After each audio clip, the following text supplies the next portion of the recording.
I'm Jenni Carlson. I'm Barry Tramel. Welcome to the Jenni and Berry Show.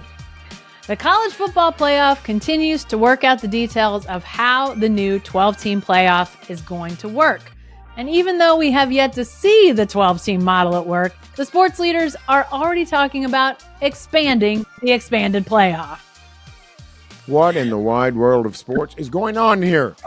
Is this all about the SEC and the Big Ten wielding power?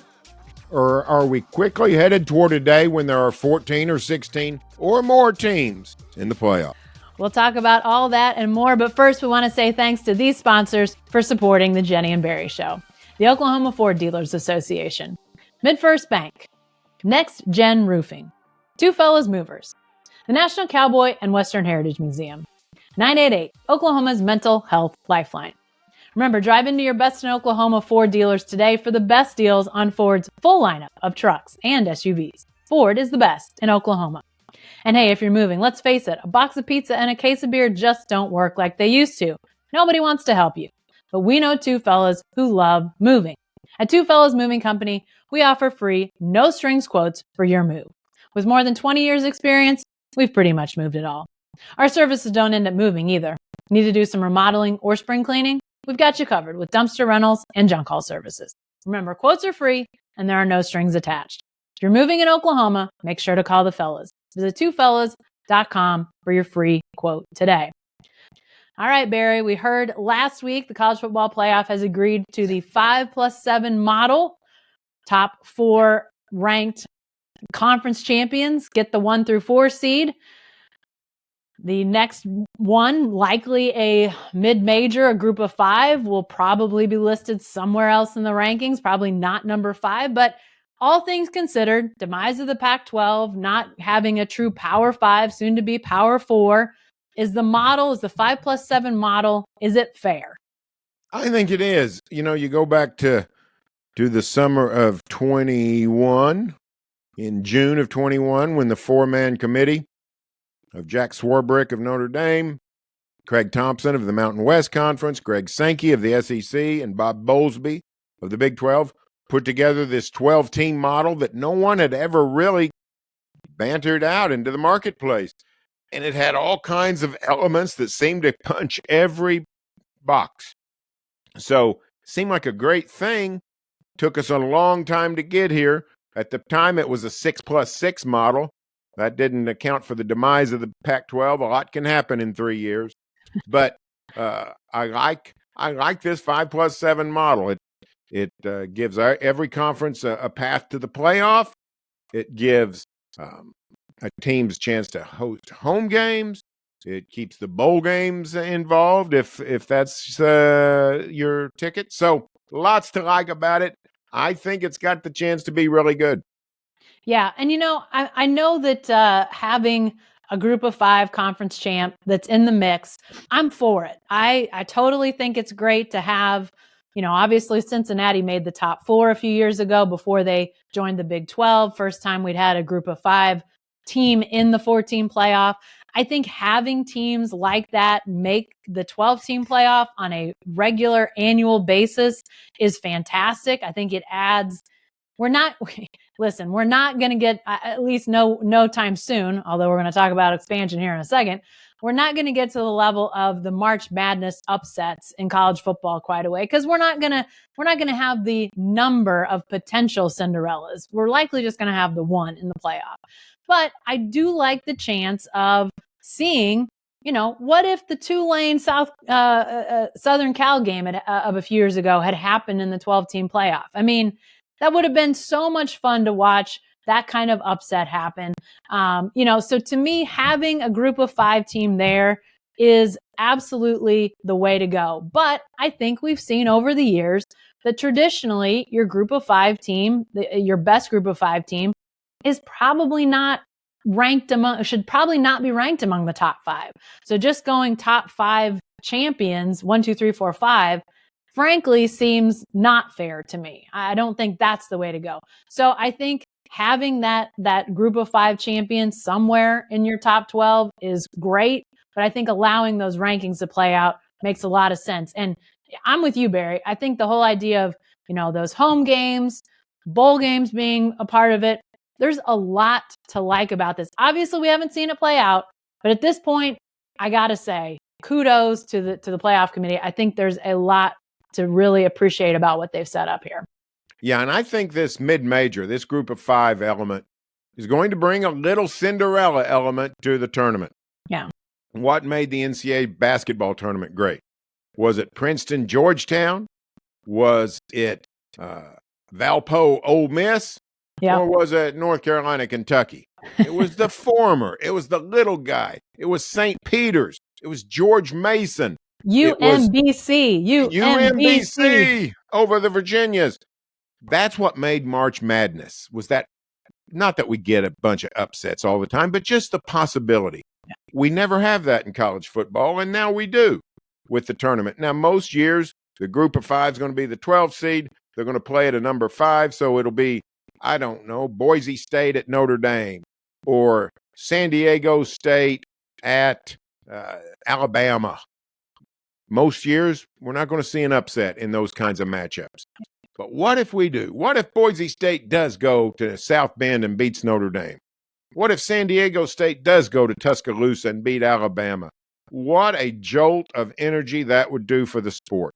So the element, the addition of a Cinderella has the potential to make the college football playoff something really spectacular.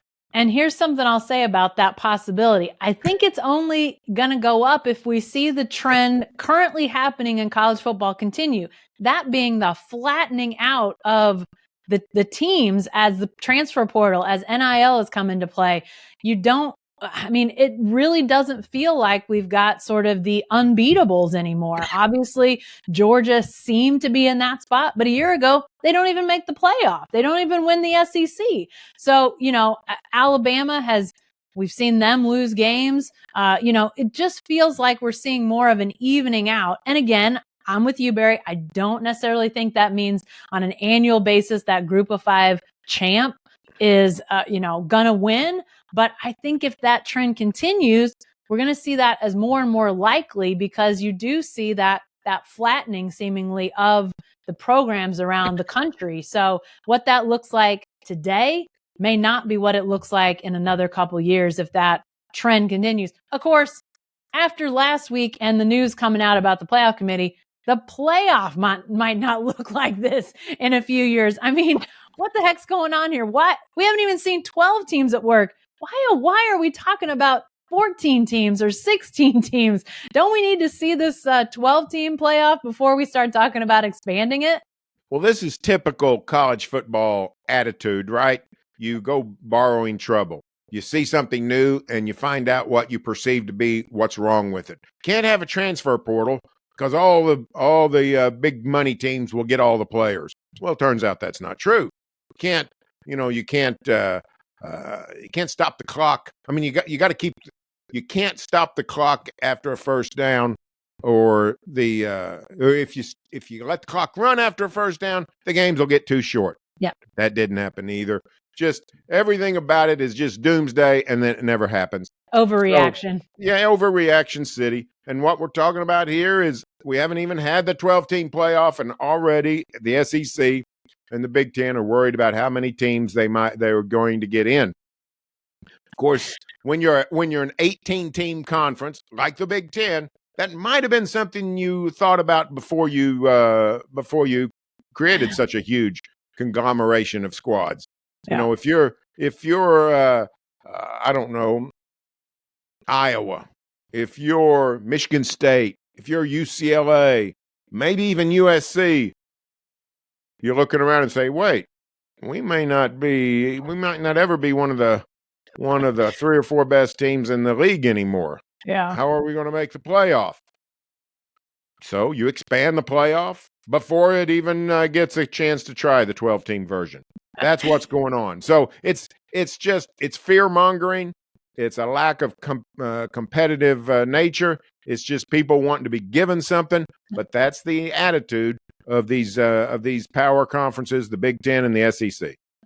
Yeah, I have to think too, it's a little bit of a reaction, or maybe a lot of a reaction of the SEC looking at what happened last year and saying, oh my gosh, we almost got left out of the playoff, the 4-team playoff.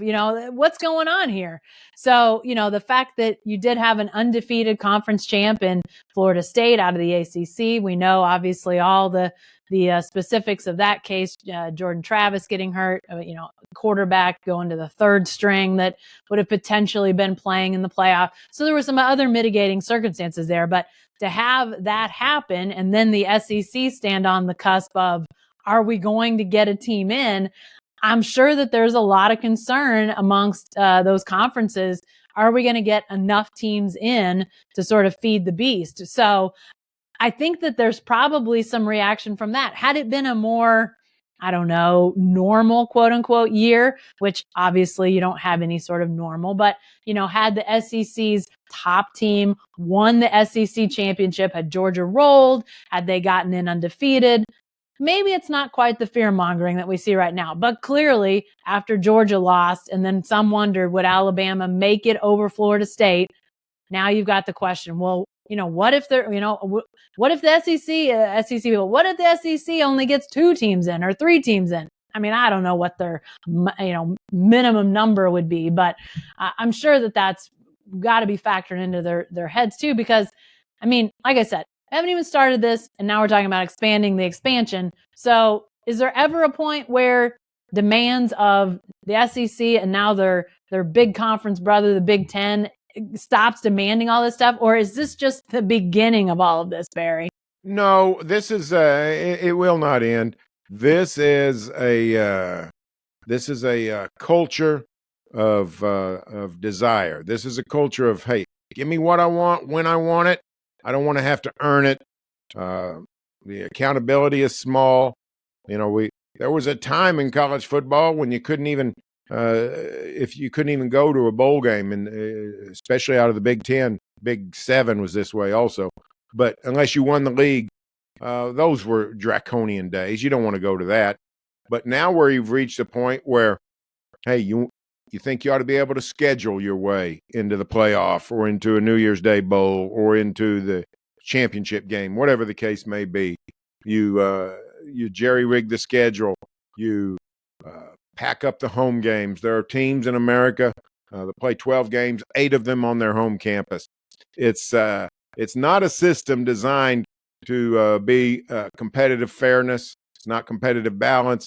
And these leagues define that, but the Big Ten and the SEC. So I think they're talking about a 14-team playoff so that they can be guaranteed multiple teams, probably 4 each for the Big Ten and the SEC. Now, the good news is, I think in that kind of role, they're going to grant the ACC and the Big 12 2 each. Seems like crumbs from the table. But on the other hand, it would guarantee 2 Big 12 teams in. And right now with 12 teams, they're not going to get guaranteed. In fact, last season, we would have had 1 Big 12 team into a 12-team playoff. So there are some residuals that are good if we move to 14.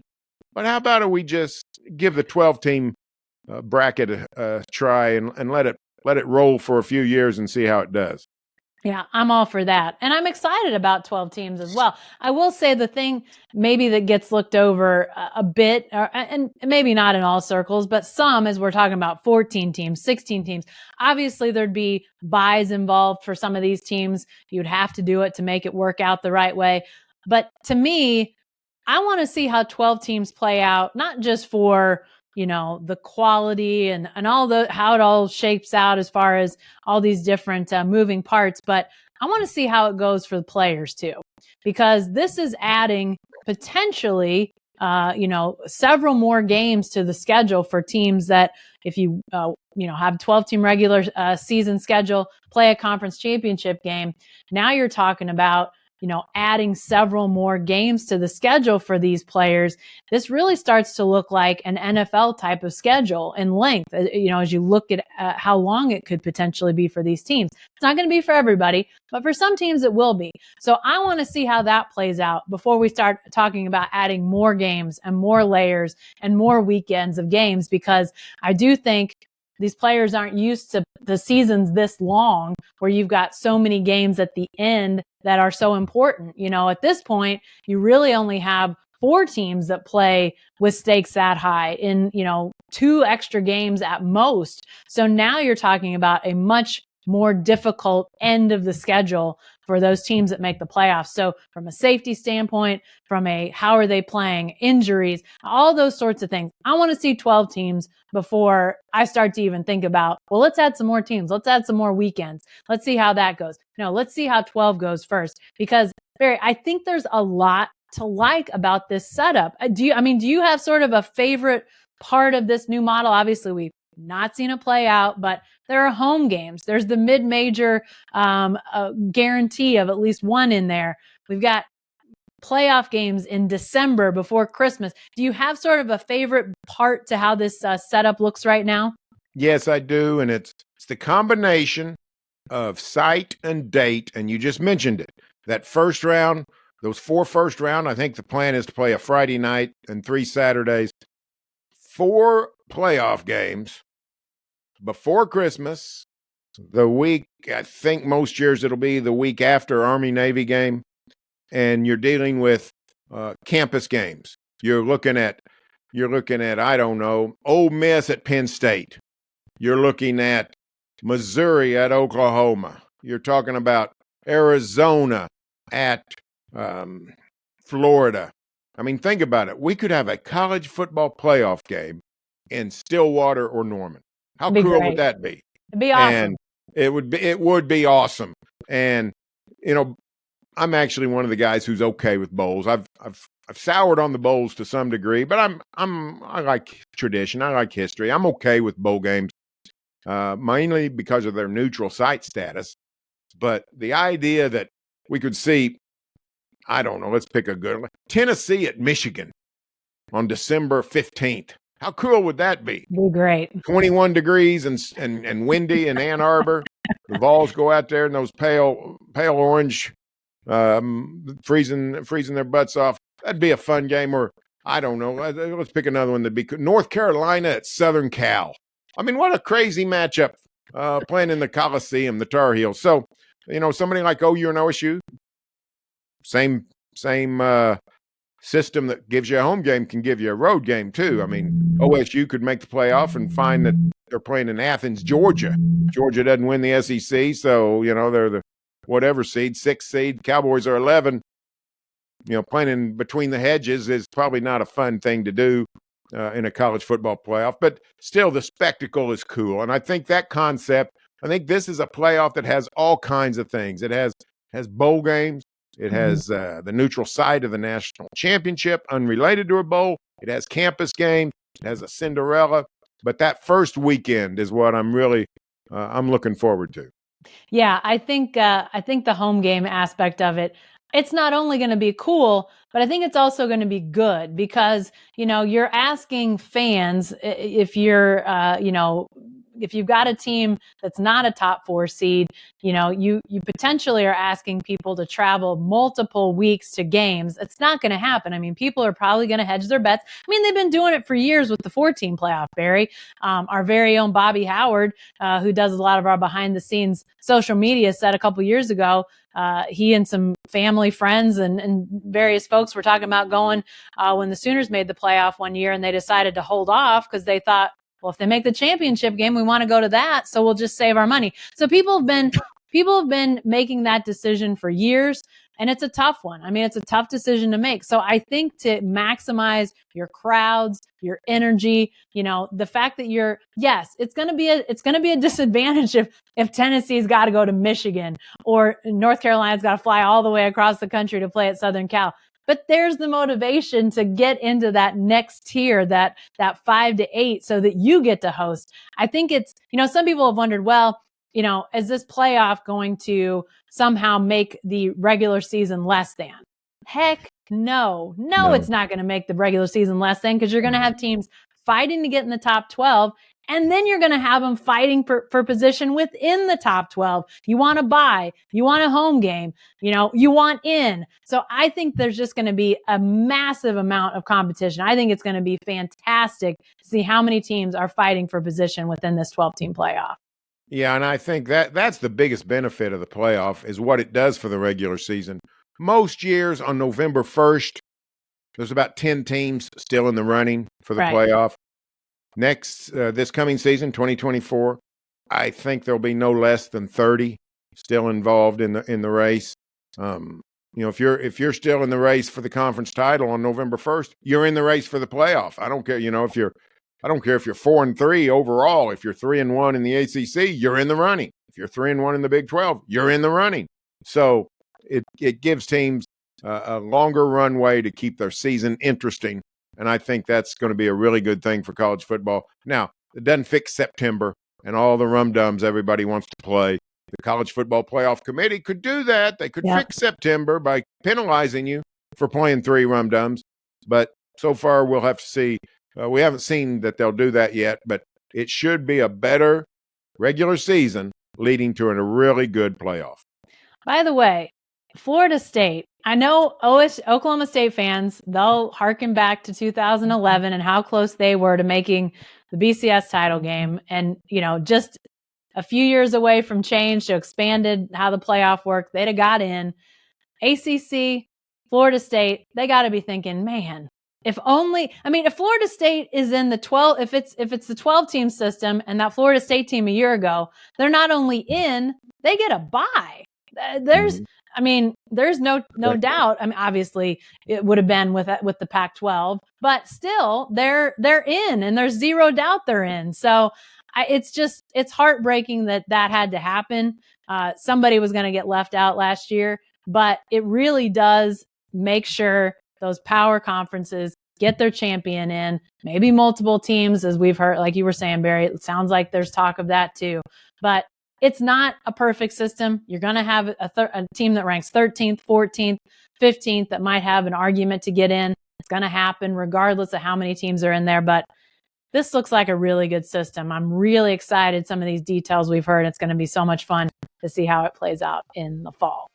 Well, hey, that's all the time we've got this week. We've got all sorts of college football content at selloutcrowd.com. And you can find our columns, videos, and podcasts there, as well as at barrytramel.com and jenni-carlson.com. If you want our content sent straight to your inbox, just sign up for our newsletters. It's free and it's easy. You can just head to selloutcrowd.com and opt in. If this happens to be your first time hearing or watching us, be sure to subscribe to our show on YouTube or your favorite podcast app. And if you like what you hear, please leave us a review. Thanks for joining us, and we'll see you next time.